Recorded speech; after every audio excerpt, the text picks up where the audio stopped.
பெருமாளின் 108 திருப்பதிகளில் தெற்கு நோக்கி அமைந்த தலங்கள் 2 தான்.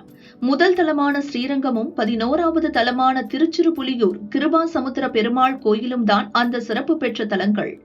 திருச்சிறுபுலியூர் கோயிலில் பெருமாள் பாலகனாக சயனத்தில் உள்ளார் என்பது இன்னொரு விசேஷம். நடராஜரை வணங்கும் வியாகரபாதரும் பதஞ்சலியும் மூலஸ்தானத்திலேயே உள்ளனர்.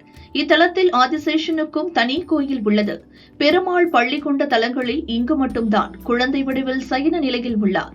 குழந்தை பாக்கியம் வேண்டி ஏராளமான பக்தர்கள் வருகிறார்கள். மாங்கல்ய தோஷம், கால சர்பதோஷம், செவ்வாய் தோஷம், பாலாரிஷ்ட தோஷம், திருமணத்தில் தடை, நவகிரக பரிகாரம் செய்ய இருப்பவர்கள் இங்கு வந்து வழிபடுவது சிறப்பு. தீராத நோய், மனநல பாதிப்பு உள்ளவர்கள் இங்கு வழிபாடு செய்தால் விரைவில் குணமாகும் என்பது நம்பிக்கை.